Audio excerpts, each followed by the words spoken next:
विकास, इसको इंग्लिश में बोलते हैं एवोल्यूशन। कल की क्लास में हमने विकास को देखा, विकास के पहले चैप्टर को देखा कि आखिरकार यूनिवर्स की ओरिजिन कैसे हुई है, ब्रह्मांड की उत्पत्ति कैसे हुई है। फिर हमने देखा है कि एक यूनिवर्स के अंदर कई आकाशगंगाएं होती हैं और उनमें से हमारी एक आकाशगंगा जिसका नाम है मिल्की वे, उसके अंदर एक सौर मंडल के अंदर हम लोग रह रहे हैं, जिसके जिसके सौर मंडल के अंदर एक भाग है जिसको बोलते हैं पृथ्वी, उसके अंदर हम लोग रह रहे हैं। पता नहीं हमारी जैसी कितनी आकाशगंगाओं के अंदर कितने लोग रह रहे हों, कुछ कहा नहीं जा सकता, है ना, क्योंकि अभी तक हम पृथ्वी से बहुत ज़्यादा दूर तक गए ही नहीं, और चंद्रमा तक गए हैं, मंगल तक गए हैं, इसके बाद कहाँ घूम टहल रहे, कहीं जा ही नहीं पाए। ठीक है, तो इस वजह से प्यारे बच्चों, कुछ बच्चे कल कमेंट कर रहे थे कि सर आपने गलत पढ़ा दिया है। फिर वो बिल्कुल ऐसे कमेंट बॉक्स में कमेंट कर रहे थे कि जैसे है ना, जैसे किसी की है ना वो ना पकड़ लो कि तुमने बहुत बड़ी गलती पकड़ ली भाई, बहुत बड़ी गलती पकड़ ली, है ना, मतलब कुछ भी यार तुम लोग को थोड़ा सा भी समझ में नहीं आता है, वो आपकी एनसीईआरटी में मिस्टेक है। ठीक है ना, एनसीईआरटी को एक मैसेज कर देना, उसमें लिख देना कि चैप्टर 7 एंड पेज नंबर 2 की जो लाइन है, लाइन नंबर 4, ठीक है, 3 to 4, उसमें सम मिस्टेक्स, ठीक है, उसको ईमेल कर देना। डन है ना। तो प्यारे बच्चों, हम लोग विकास के अंदर हमने देख लिया था कि हमारी अर्थ का निर्माण कैसे हुआ। फिर हमने देखा कि जो हमारी अर्थ थी वो धीरे धीरे ठंडी हो रही थी, है ना, धीरे धीरे ठंडी हो रही थी ना भाई, ठीक है ना।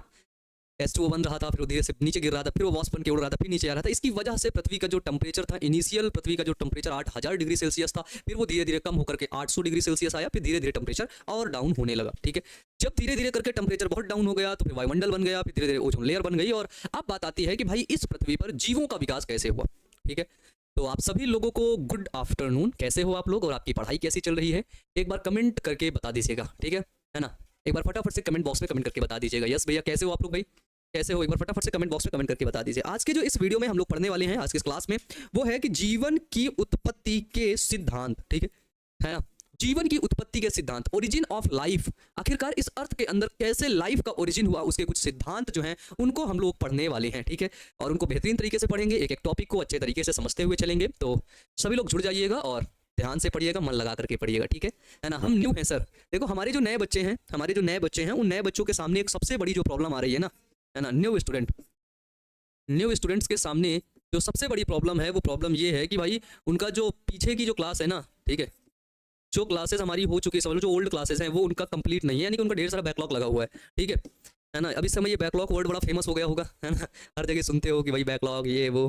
ठीक है, तो बच्चे भी हमारे बोलने लगे हैं कि जो हमारा सिलेबस कंप्लीट नहीं होता है उसको हम लोग बैकलॉग के नाम से जानते हैं, बैकलॉग लगा हुआ है अधिकतर बच्चों का। कई बच्चे कॉल भी करते हैं, तो यार देखो इसका कोई ऑप्शन नहीं है, एक चीज़ तुम समझ लो। ठीक है, इसका कोई ऑप्शन नहीं है। अगर तुम्हें फिजिक्स पढ़ना है, केमिस्ट्री पढ़ना है, बायोलॉजी पढ़ना है ना, तो भाई तुम्हें ये जो सिलेबस छूटा हुआ है उसको कंप्लीट करना ही पड़ेगा। मान लो तुम भाई एक सिंपल सी चीज़ को समझो, मान लो चैप्टर 1 के अंदर 10 लेक्चर मैंने पढ़ाए हैं, माना, ये मत बोल देना कि भैया आपने 10 पढ़ाए नहीं, माना 10 लेक्चर मैंने पढ़ाए हैं, तो यार तुम ये बताओ क्या ये 10 लेक्चर छोटे हो जाएंगे? कभी नहीं होंगे।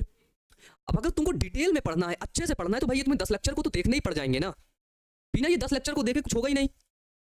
ठीक है, बिना ये 10 लेक्चर को देखे कुछ होगा ही नहीं, तुम्हें हमेशा देखना पड़ेगा। इसका कोई ऑप्शन नहीं, बस एक ऑप्शन है कि 2x में लगा लो, है ना, 1.5x में लगा करके बढ़ा करके जल्दी से देख डालो, ये ऑप्शन तुम्हारे पास है। ठीक है, इसके बाद you have no more option. ठीक है, तुम्हारे पास कोई ऑप्शन नहीं इसके बाद। ठीक है, यही ऑप्शन है। तो भाई देखो, जो भी सिलेबस है ना, उसको कंप्लीट करना आपका दायित्व है भाई, आपको करना पड़ेगा कंप्लीट। समझ रहे हैं, ये कंप्लीट आपको करना पड़ेगा और किसी को नहीं करना पड़ेगा। ठीक है ना। भैया लेक्चर 17 हुआ था, वाह देखो होशियारी कर दी है ना, मुझे पता था, है ना भाई, मुझे पता था। ठीक है, और सबसे बड़ी चीज़ जो होती है ना कि हम लोग चैप्टर तो कंप्लीट करते जाते हैं, लेकिन जो बैक चीज़ें हम लोग पढ़े रहते हैं उसका रिवीजन नहीं करते हैं।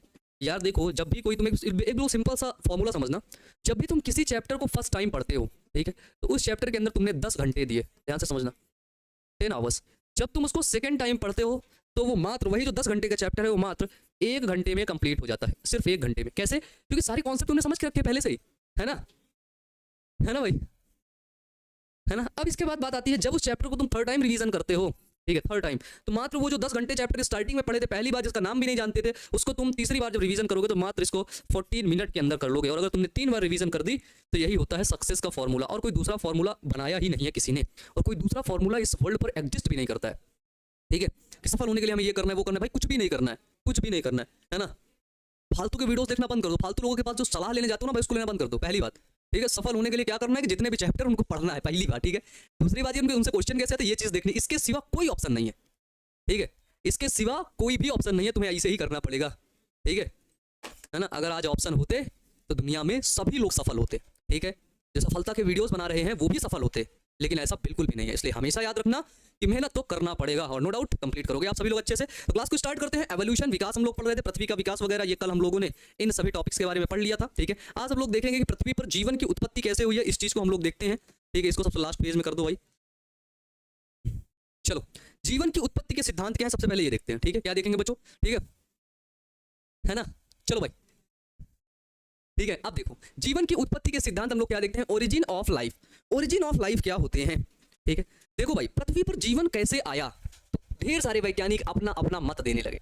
वैज्ञानिकों ने बोला कि भैया वो बगल में जो नदी है ना, नदी, वो नदी गई थी सूख, तो उसी से ये सब जीव बन गए, है ना। किसी ने बोला यार नदी से नहीं आए, ये दूसरी जगह से आए हैं, दूसरे ग्रह से ये लोग उड़ उड़ के आए हैं, उड़न खटोला में बैठ के इधर पृथ्वी पर आ गए हैं, ठीक है ना, इधर ही आ गए हैं। तीसरे ने बोला कि यार ऐसे भी नहीं आए, ऐसे भी नहीं है, कोई ऐसी पावर है, सुपर नेचुरल पावर है कोई, उस पावर ने सबको बना दिया एक साथ, है ना। इस तरह ढेर सारे वैज्ञानिक अपना अपना मत, अपना अपना ओपिनियन जो भी था वो सब कुछ दे रहे थे, और फाइनली प्यारे बच्चों, ढेर सारे वैज्ञानिक जो अपना मत दे रहे थे, उनमें से फिर कुछ वैज्ञानिक ऐसे आते हैं जिन्होंने फाइनल अपना मत देकर के बताया कि जीवन ऐसे ही आया है, और उनका मत सर्वमान्य हुआ, सब लोगों ने उसे माना, ठीक है। सब लोगों ने माना कि यार लगभग में जीवन ऐसे ही आया है, ठीक है, डन।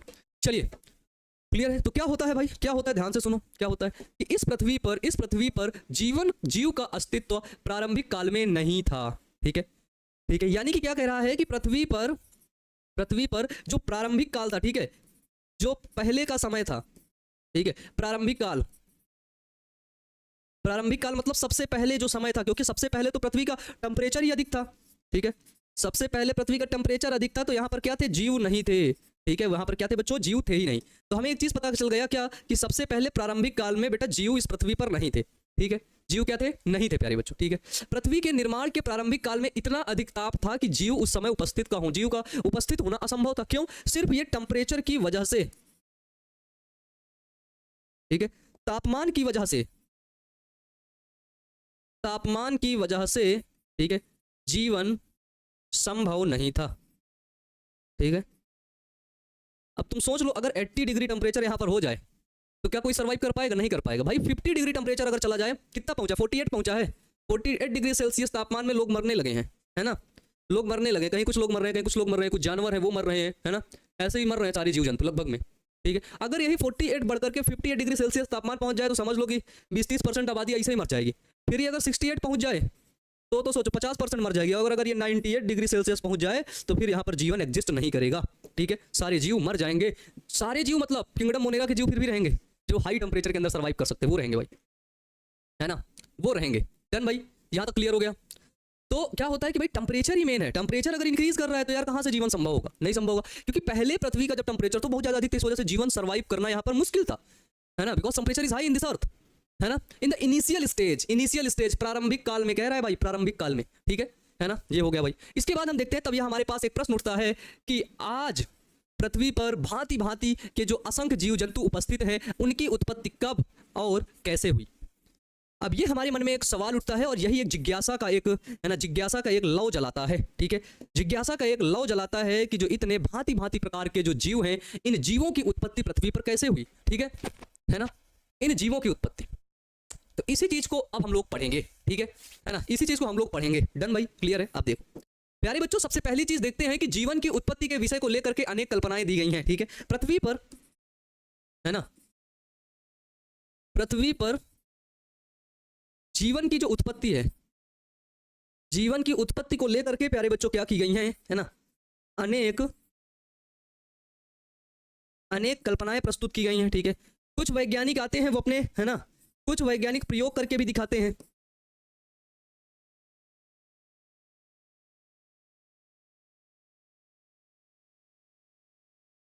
और सिद्ध करते हैं कि जीवन ऐसे आया होगा, ठीक है। 98 डिग्री सेल्सियस पे कहाँ मनुष्य जिंदा रहेगा बताओ, हाँ, मान लो 50+ के ऊपर चला जाएगा तो हमारी जो सेल्स के अंदर जो प्रोटीन है ना, वो प्रोटीन डीनेचुरेट होने लगेगी, वो प्रोटीन आपकी डेड होने लगेगी, खराब होने लगेगी। जब वो प्रोटीन ही खराब होने लगेगी, जाहिर सी बात है थोड़ी दिन बाद इंसान मर जाएगा।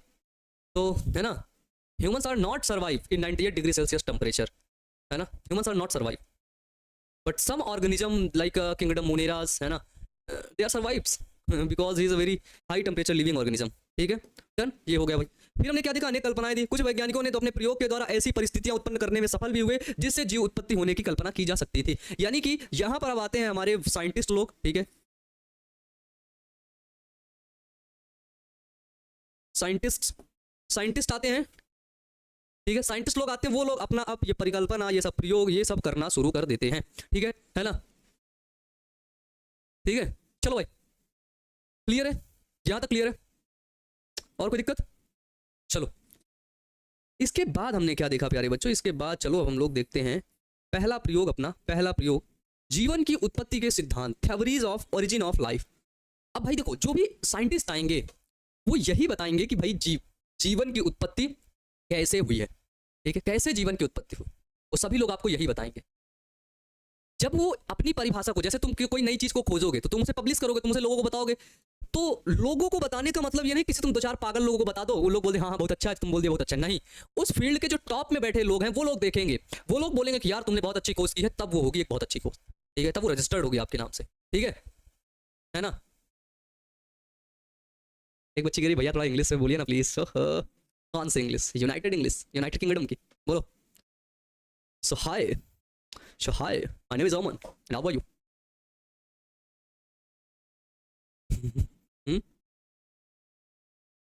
Some days in class 12th biology and my favorite subject is zoology and botany. This is the United Kingdom English. It's okay. And normally हम लोग इंडिया के अंदर इंग्लिश बोलते हैं ना, जो जिसमें बिल्कुल क्लियरनेस होती है, क्लियरनेस लाइक जैसे मैंने बोला कि हाउ आर यू, है ना, हाउ आर यू, तो मैंने तुमको क्या बोला, हाउ आर यू। अब अगर यूके वगैरह के अंदर लोग रहते बोलते how are you, how are you, how are you, how are you, how are you, है ना। तो कभी कभी जो लोग कभी कभी इंग्लिश के जो पॉडकास्ट होते हैं, जब उनको सुनता हूँ तो कुछ लैंग्वेज तो मिस कर जाते हैं यार, पता नहीं क्या बोला, लेकिन जब डेली उनको सुनते हैं ना, डेली उनको सुनते तब हमको समझ में आने लगता है ना। चलो भाई चलो, पता है देखो ऐसे इन्वायरमेंट मैंने कैसे सीखा, क्योंकि मेरे एक भैया रूस में है एंड वहाँ से वो फाइनली एमबीबीएस की पढ़ाई कर रहे हैं, इस साल उनका कंप्लीट हो गया होगा, हो जाएगा। एंड मेरे एक दोस्त हैं, वो यूके में रहते थे और फाइनली कुछ 1-2 साल पहले वो आए थे प्रयागराज, उनका कुछ प्रोजेक्ट चल रहा था तो वहाँ पर वो रहते थे, तो उनके साथ में काफ़ी समय गुजारा, बहुत समय उनके साथ रहा और काफ़ी बेहतरीन चीज़ें उन्होंने सिखाई जीवन में, बहुत ज़्यादा, ठीक है, बहुत ज़्यादा जीवन में बहुत ज़्यादा चीज़ों को सिखाया। और वो अमेरिका के अंदर लॉस एंजलिस एक जगह है, ठीक है, न्यूयॉर्क के अंदर, वहाँ पर वो रहते थे। और लॉस एंजलिस बच्चों ऐसी जगह है जहाँ पर मतलब समझ लो सारे है ना, सारे रिच लोग रहते हैं वहाँ पे, सारे रिच लोग, ठीक है ना, है ना। लंदन गए थे सर? नो बच्चों, नो नो नो, बट है ना, मैं जा सकता हूँ, आई कैन ऑल्सो, है ना, मैं जा सकता हूँ, है ना। चलो भाई कोई बात नहीं, आगे पढ़ते हैं, ठीक है, ये हो गया। तो साइंटिस्ट आते हैं, वो देते हैं भाई, तो इनमें से सबसे जो कॉमन थ्योरी होती है, सबसे जो कॉमन थ्योरी है वो सबसे पहली जिसको बोलते हैं स्वतः जननवाद। क्या बोलते हैं? स्वतः जननवाद, जिसको बोलते हैं स्पॉन्टेनियस जनरेशन, ठीक है। स्वतः जननवाद का मतलब क्या होता है? देखो, स्वतः जननवाद, स्पॉन्टेनियस जनरेशन, स्वतः का मतलब क्या होता है? स्वतः का मतलब खुद से, बताओ, स्वतः का मतलब खुद से, है ना, खुद से, जिसको अपन लोग बोलते हैं अपने आप से, है ना। स्वतः जननवाद का मतलब खुद से या फिर अपने आप से, जननवाद का मतलब, है ना, जीवों का निर्माण हो गया हो,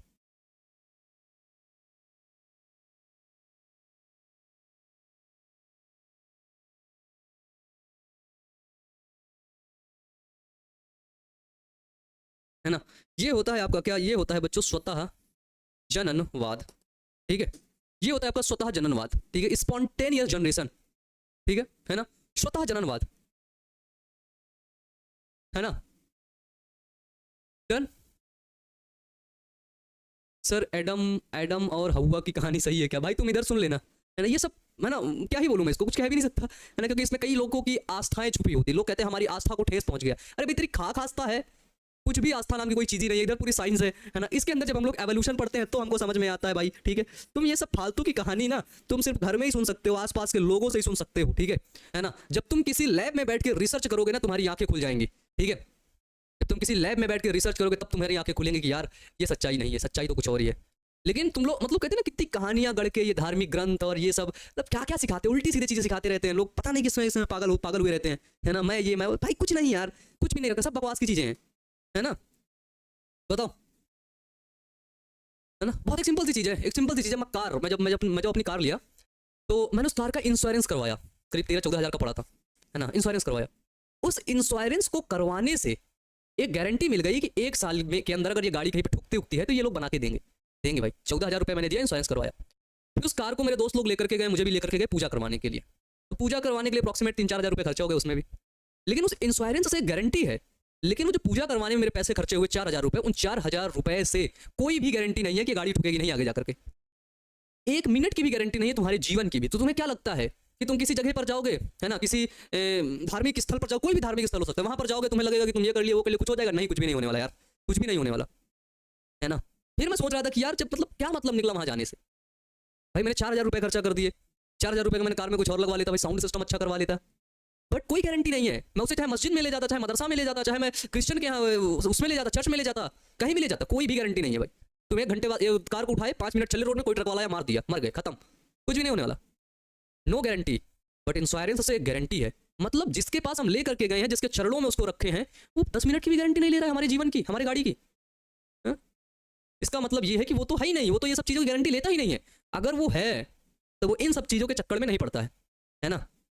मतलब तुम खुद ही समझो, अगर भगवान, ईश्वर, अल्लाह, चर्च में जो भी क्रिश्चियन वगैरह के अंदर जो भी हैं, वो इन सब चीज़ों के अंदर नहीं पड़ते जो आसपास के लोग हमें सिखाते हैं। अगर वो हैं तो इन सब चीज़ों से बहुत ऊपर हैं, ठीक है, जो कि हम लोग मेडिटेशन करते हैं, ध्यान करते हैं, ठीक है, उसके अंदर है, इन सब चीज़ों के अंदर तो नहीं है। ये जो फालतू के लोग हमें सिखाते हैं, ये करो वो करो, है ना, है ना। चलो भाई, नहीं भगवान को मैं मानता हूँ, लेकिन ये जो भगवान के जो वो बने फिरे हैं ना, बने हैं लोग कि मैं भगवान का रक्षक हूँ, भगवान ने मुझे बनाया है ना, भगवान मुझे बोले हैं कि मेरे बाद तुम्हारा दूसरा नंबर है, तुम जाओ पृथ्वी पर लोगों पर राज करो, उनको बताओ ये करो वो करो, उनको नहीं मानता मैं। भगवान यदि है पृथ्वी पर तो वो सबको एक ही नियति से देखता है, चाहे वो अमीर हो चाहे वो गरीब हो, वो सिर्फ एक तरीके से देखता है कि लोग इंसान हैं, ठीक है। वो ये नहीं देखता है कि तू हिंदू है, तू मुस्लिम है, तू क्रिश्चियन है, ठीक है, तू सिख है ना, वो ये नहीं देखता है। वो सिर्फ मानवता देखता है, वो सिर्फ इंसानियत देखता है और कुछ नहीं देखता है, ठीक है ना। डन है ना। मेरा फोन नहीं भाई, किसी दूसरे का फोन बज रहा है यहाँ पे। तो स्वतः जननवाद क्या हुआ? स्पॉन्टेनियस जनरेशन, मतलब भाई खुद से, ठीक है ना, है ना। है ना। इसको समझ में भी नहीं आता क्या, किसका फोन है।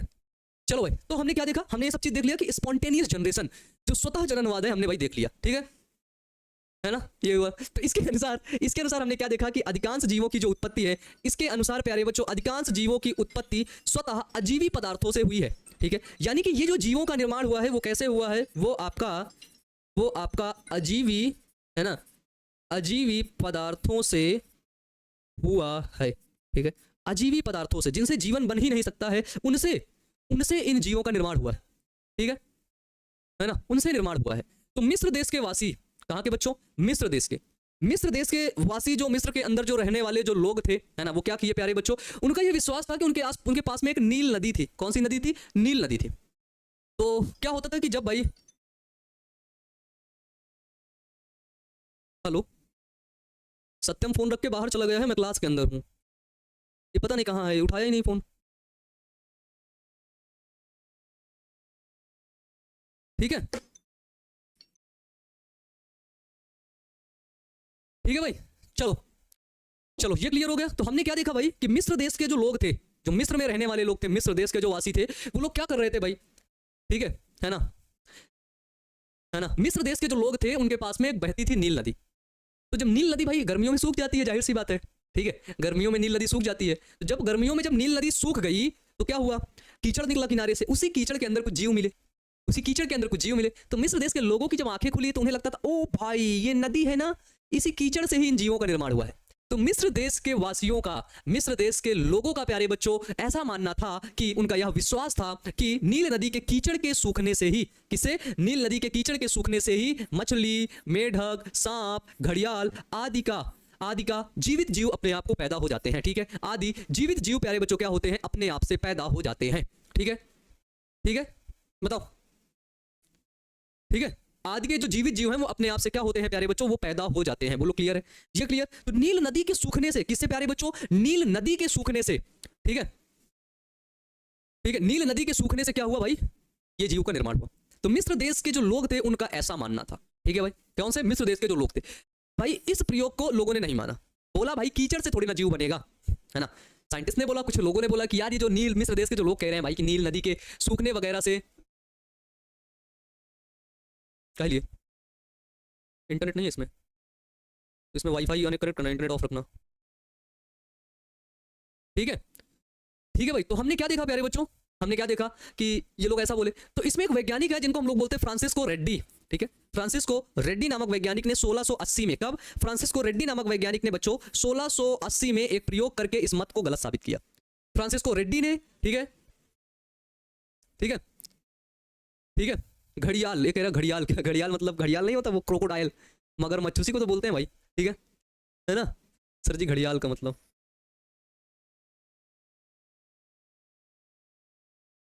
है ना, मगरमच्छ, क्या होता है बच्चों? वो होता है मगरमच्छ। ठीक है। क्लियर, ये हो गया भाई। फिर इसके बाद अब फ्रांसिस्को रेड्डी एक प्रयोग करते हैं, और वो प्रयोग कैसे करते हैं, यानी कि इन लोगों ने एक बात बता दी कि जीवन की उत्पत्ति अजीवित पदार्थों से हुई है ना। स्वतः जननवाद में, स्पॉन्टेनियस जनरेशन के अंदर, है ना, क्या बताया कि जो जीवन की उत्पत्ति है, ठीक है, जीवन की उत्पत्ति कहां से हुई है? जीवन की उत्पत्ति अजीवित पदार्थों से हुई है। कहां से? तो जो जीवन की उत्पत्ति है वो अजीवित पदार्थों से हुई है, ठीक है, जीवित पदार्थों से नहीं हुई। तो इसको गलत साबित किसने किया? इसको गलत साबित कर दिए, ठीक है। किसने किया? रेड्डी ने।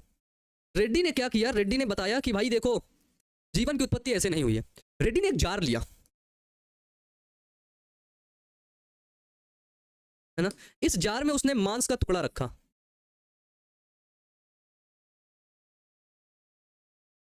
है ना। इस जार में उसने क्या किया बच्चों? इस जार में उसने मांस का टुकड़ा रखा,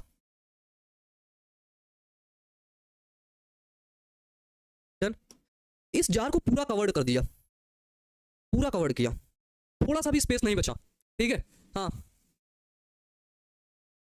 हाँ, ना नेम इसलिए है तो क्या बोल रहा है भाई, ये सब का है ना, रेड्डी का प्रयोग, बिल्कुल, है ना, अजीवित, है ना। चलो भाई, क्लियर। तो हमने देखा इसको बिल्कुल क्लोज करके रखा, एकदम से इसको क्लोज कर दिया, ठीक है। फिर इसके अंदर एक समझ लो एक ऐसे जार टाइप लगाया, लेकिन वो छिद्रधारी था, है ना, हल्का सा छिद्र था उसमें, एक पेपर लगाया, तो इसके अंदर कीड़े आए बैठे, अंडे वंडे दिए, पड़े रहे अंडे, अंडे नीचे जा ही नहीं पाए, इसके अंदर जीव नहीं बने, इसके अंदर जीव नहीं बने। इसके अंदर क्या था? इसके अंदर प्यारे बच्चों समझ लो 2 ही जार लिया था, इसको क्लोज किया था, और इसके अंदर कुछ छेद थे, है ना। इसके अंदर क्या थे? तो इसके अंदर कुछ छेद थे। तो उस छेद से क्या हुआ था? उस छेद से हमने देखा कि इसके अंदर जो कीड़े आए उन्होंने अपने अंडे यहाँ पर दिए, ठीक है, और ये जो अंडे थे, ये अंडे नीचे इसमें गिर गए। फिर ये अंडे नीचे गिर गए तो यहाँ पर कीड़े बुदबुदाने लगे, यहाँ पर कीड़े बन गए। क्या बन गए? यहाँ पर कीड़े बन गए, ठीक है ना, ठीक है ना। यहाँ पर क्या हो गया? यहाँ पर कीड़े बन गए। तो हमने क्या देखा कि जब यहाँ पर कीड़े बन गए तो इनने ये गलत साबित कर दिया कि जीवन की उत्पत्ति अजीवित पदार्थों से हुई है ना। ही प्रूव्ड, इन्हें प्रूव किया। क्या? किसने प्रूव किया? रेड्डी ने प्रूव किया, ठीक है। रेड्डी ने क्या प्रूव किया? कि जीवन की उत्पत्ति जीवित पदार्थ से ही हुई है, अजीवित पदार्थ से जीवन की उत्पत्ति हो ही नहीं सकती है, ठीक है। अजीवित पदार्थ से क्या हो सकती है? जीवन की उत्पत्ति प्यारे बच्चों हो ही नहीं सकती है, ठीक है ना। एनसीईआरटी बुक को रीडिंग करने के बाद आपसे पढ़ने का मजा ही कुछ और आता है सर, हाँ, बहुत अच्छा। तो रेड्डी ने क्या प्रयोग किया?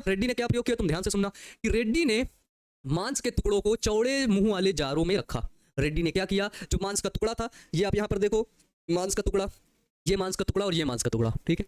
मांस के टुकड़े को क्या किया? चौड़े मुंह वाले जार में रखा। चौड़े मुंह वाले जार मतलब पतला मुंह जार ने चौड़ा मुंह का जार में रखा, ठीक है ना। फिर क्या करा? ये है हमारे रेड्डी साहब, रेड्डी, है ना। रेड्डी का प्रयोग हम लोग देखते हैं।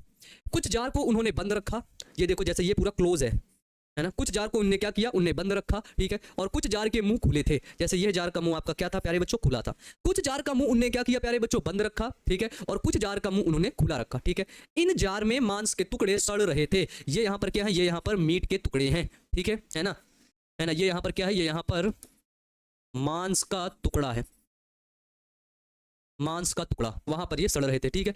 कुछ दिनों के बाद क्या देखा इन्होंने? कुछ दिनों के बाद रेड्डी ने देखा कि बंद जार में कोई भी लार्वा नहीं था। जो ये जार बंद था, ये यहाँ पर जो जार ये बंद था, इसमें कोई भी लार्वा नहीं पाया गया। ये जो यहाँ पर बंद जार था, है ना, इसमें, है ना, कोई भी लार्वा नहीं था, ठीक है, बंद जार में, क्योंकि ये क्लोज जार था, इसको बंद कर दिया, है ना। इसको क्या कर दिया? इसको बंद कर दिया। इसके बाद क्या देखने को मिला? इसके बाद खुले जार में मक्खी के लार्वा पाए गए, क्योंकि खुले जार में मक्खी आई और उसमें अंडे दिए। जो जार खुला था, ये वाला जार खुला है, इसमें मांस का टुकड़ा है, ठीक है। ये कैसा है? ये आपका खुला जार है, ठीक है। खुले जार के ऊपर क्या हुए? खुले जार के अंदर मक्खी के लार्वा पाए गए, ठीक है। लार्वा ही आगे जा करके उसमें एक एक नया जीव का निर्माण करता है, ठीक है, एक नया जीव का निर्माण करता है। तो जो जार ओपन था, ओपन जो जार था उसके अंदर मक्खी के लार्वा पाए गए, ठीक है, और वो लार्वा क्या हुए, मक्खी उसमें आई होगी और अंडे दी होगी और अंडे से लार्वा बना होगा और वो लार्वा आगे जा करके एक नया जीव बनाया होगा। क्या बनाया होगा, एक नया जीव बनाया होगा भाई, पाया गया, ठीक है। अतः प्यारे बच्चों हमने क्या देखा, अतः इससे यह परिणाम निकला कि मक्खियां मांस के टुकड़े से उत्पन्न नहीं होती हैं। जो मक्खी है, जो कीड़े हैं, वो मांस के टुकड़ों से उत्पन्न नहीं होते हैं, ठीक है ना, वो मांस के टुकड़ों से उत्पन्न नहीं होते हैं बल्कि बल्कि अंडों से उत्पन्न होते हैं। अर्थात जीवों की उत्पत्ति पहले से उपस्थित जीवों से होती है। जीवों की उत्पत्ति कहां पर होती है, पहले से उपस्थित जीवों से होती है, ठीक है ना, ठीक है। तो जीवात, इन्होंने रेड्डी ने क्या प्रयोग करके बताया, जीवात जीवोत्पत्ति का सिद्धांत इन्हें दिया। कहीं अगर आपसे पूछे कि जीवात जीवोत्पत्ति क्या है तो यही बता देना कि रेड्डी ने जो प्रयोग किया था उसी को बोलते हैं क्या, उसी को बोलते हैं जीवात जीवोत्पत्ति का सिद्धांत, ठीक है। जीवात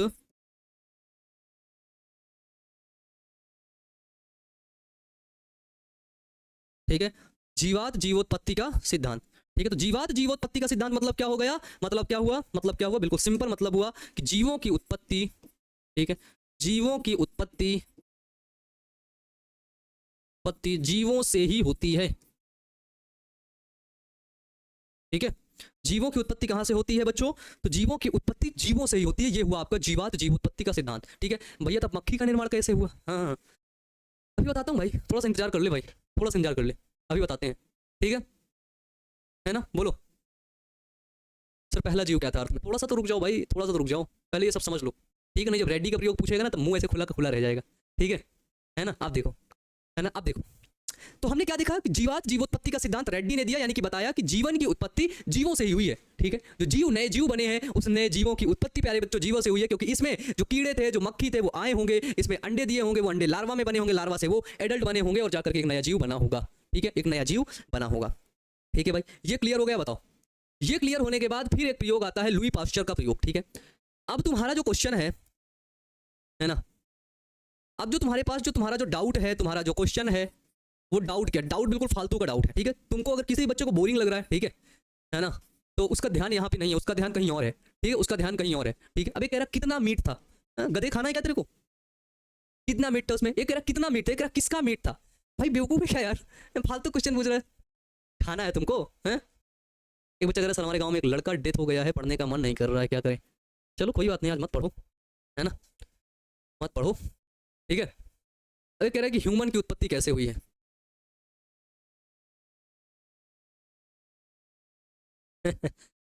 बच्चे आगे पढ़ाएंगे, है क्या इसमें, नहीं है, नहीं तो आज तुम्हें मैं ह्यूमन की उत्पत्ति पढ़ा देता पहले, लाइन से तुम्हें पढ़ना आता नहीं है, लाइन से तुम्हें सीक्वेंस में तो पढ़ना आता नहीं है ना, तुम्हें तो बस प्रश्न उत्तर पढ़ने आते हैं भाई। चलो प्रश्न आ गया ये आपके सामने, है ना, और मुझे लगता है ये प्रश्न है भी, ये बीटीबीसी की बुक कहाँ है क्या इधर, है ना यार, इधर तो नहीं है, नहीं तो दिखाता, प्रश्न आएगा भी, बताओ। रेड्डी के प्रयोग का वर्णन करो, है ना,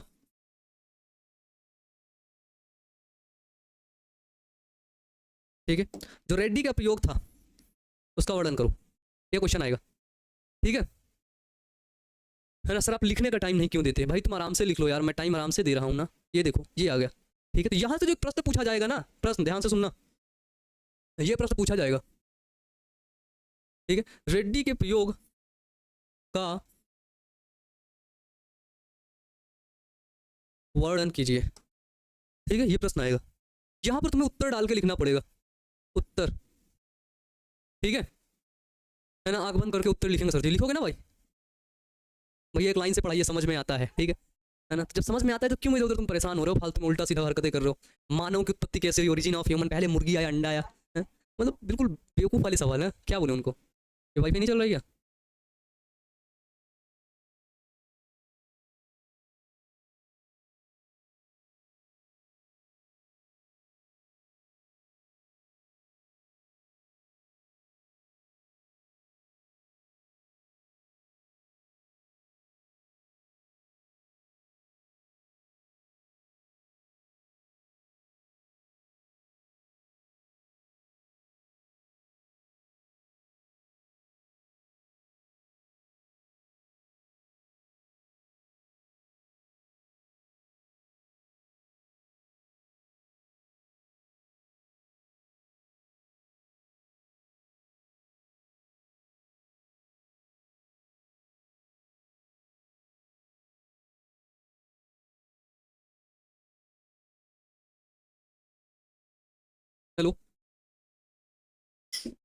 यार सुन पा रहे हो भाई? बताओ, आवाज़ आ रहा है? एक बार फटाफट से कमेंट बॉक्स में कमेंट करके बता दो यार, आवाज़ आ रहा है ना भैया? वीडियो रुक गया था, है ना वीडियो रुक गया था और कुछ प्रॉब्लम चल रही थी, एक्चुअली नेटवर्क का थोड़ा सा इशू चल रहा था, ठीक है, इस वजह से आपकी क्लास रुक गई थी, ठीक है भाई। तो कभी कभी होता है यार, नेटवर्क का इशू है ना, नेटवर्क है और वो सॉफ्टवेयर की उसमें चीज़ें रहती हैं भाई, बिल्कुल सॉफ्ट चीज़ें, बाय दफ़े हो जाता है। अब उसमें क्या कर सकते हैं? आप सब कुछ क्लियर है भाई? एक बार फटाफट से कमेंट बॉक्स में कमेंट करके बता दो कि भाई क्लियर है, ठीक है ना? एक बार जल्दी से प्यारे बच्चों कमेंट बॉक्स में कमेंट करके बता दीजिएगा कि क्लास क्लियर है। क्लास ग्लिच तो नहीं कर रहा है? बताइए, क्लास आपका रुक तो नहीं रहा है भाई? Is lower than the recommended bit rate, ये वार्निंग यहाँ पर शो कर रहा है, it's showing the computers warning and the warning is, देखिए वहाँ पे वार्निंग शो कर रहा है, the stream current bit rate, है ना? बस एक बार प्यारे बच्चों एक बार क्लियर कर देना भाई, है ना? एक बार क्लियर कर देना कि सब कुछ क्लियर है, उसके बाद हम लोग आगे कंटिन्यू करते हैं। बताओ, ओके हाँ, इंटरनेट का इशू अब क्लियर हो चुका है भाई, है ना? अभी तक कुछ थोड़ा सा इशू था और कभी कभी होता है यार, है ना, मैनेज करना चाहिए, एंड अभी सब कुछ क्लियर है, now everything is clear. Done, चलो भाई, तो क्लास को आगे कंटिन्यू करें।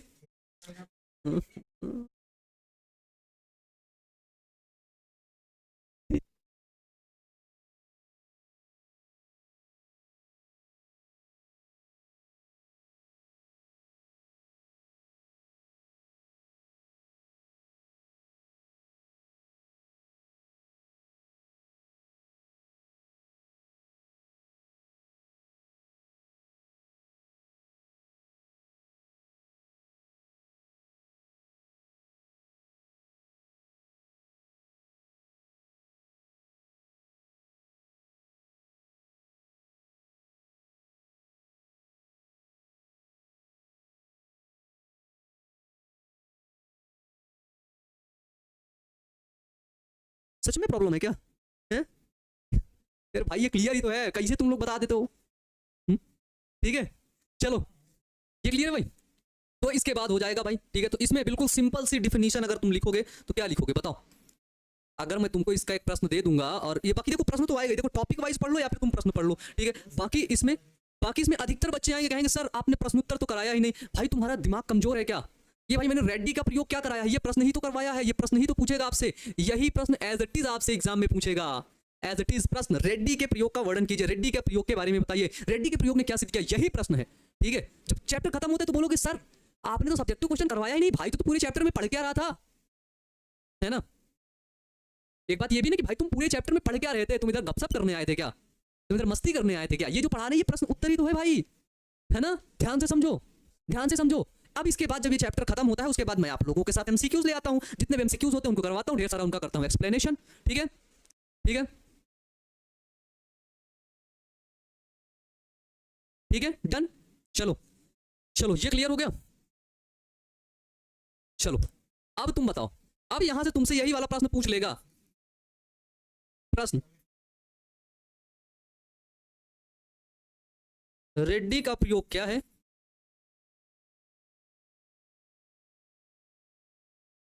वर्णन कीजिए। चलो भाई इसके अंदर तुम उत्तर लिखोगे क्या? तुम उत्तर नहीं लिख लोगे? हाँ भाई, मैं तुमको कितनी बार बताऊं कि ये जो मैं पढ़ाता हूं, जो हमारे टॉपिक हैं, जो हमारे टॉपिक है मेरे भाई, वही आपके प्रश्न हैं। जो टॉपिक के नीचे जो उसका डिटेल में पढ़ाया जाता है, डिटेल्स में, वही आपका मेरे भाई उत्तर है। तुम्हें कैसे समझ में आएगा? ठीक है, तुम्हें कैसे समझ में आएगा भाई? थोड़ा सा तो सेंस का प्रयोग कर लो ना भाई, ठीक है। हाँ चलो, तो आज की क्लास हम लोग रखेंगे यहीं तक। Human resource manager, I am always with you and your family. पता नहीं क्या लिख रहे हो भाई, लोग कुछ भी लिख देते हो। हाँ, तुम लोग को भी चुल रहती है कुछ ना कुछ टाइप करने की, बस उठाए खटाखट मारने लगे। भाई इतना ध्यान पढ़ाई पे ध्यान दे लोगे ना तो जीवन बदल जाएगा, ठीक है। और बाद में हाँ, रेड्डी के प्रयोग में उसका चित्र का भी वर्णन करेंगे। अगर चित्र का वर्णन कर दोगे तो मजा ही आ जाएगा भाई, है ना। अगर चित्र का तुम देखो, बायोलॉजी के अंदर सबसे बड़ी बात है भाई, जो भी तुम बायोलॉजी का क्वेश्चन आए ना, अगर तुम्हें लगता है कि वहां पर मैं कुछ इमेज बना सकता हूँ, वहां पर मैं कुछ चित्र बना सकता हूँ, नो डाउट तुम तुरंत बना देना, तुरंत घसीट देना। अगर वो है ना सर आप थ्योरी पढ़ाइए, क्वेश्चन हम खुद कर लेंगे, वेल डन। ऐसा ही जज्बा होना चाहिए कि आप सब थ्योरी ही पढ़ाइए, हम क्वेश्चन खुद से कर लेंगे, हमें कोई दिक्कत नहीं, हम खुद से पढ़ लेंगे, ठीक है। तो चलिए प्यारे बच्चों, आप सभी लोग अब अच्छे से पढ़ते रहना, अपना ध्यान रखना, क्वेश्चन आंसर भी कर लेना। नेक्स्ट क्लास में हम लोग आगे क्लास को कंटिन्यू करेंगे, मेहनत करते रहना। हमारी शुभकामनाएं आप सभी लोगों के साथ में है प्यारे बच्चों। Wish you all the best, thank you.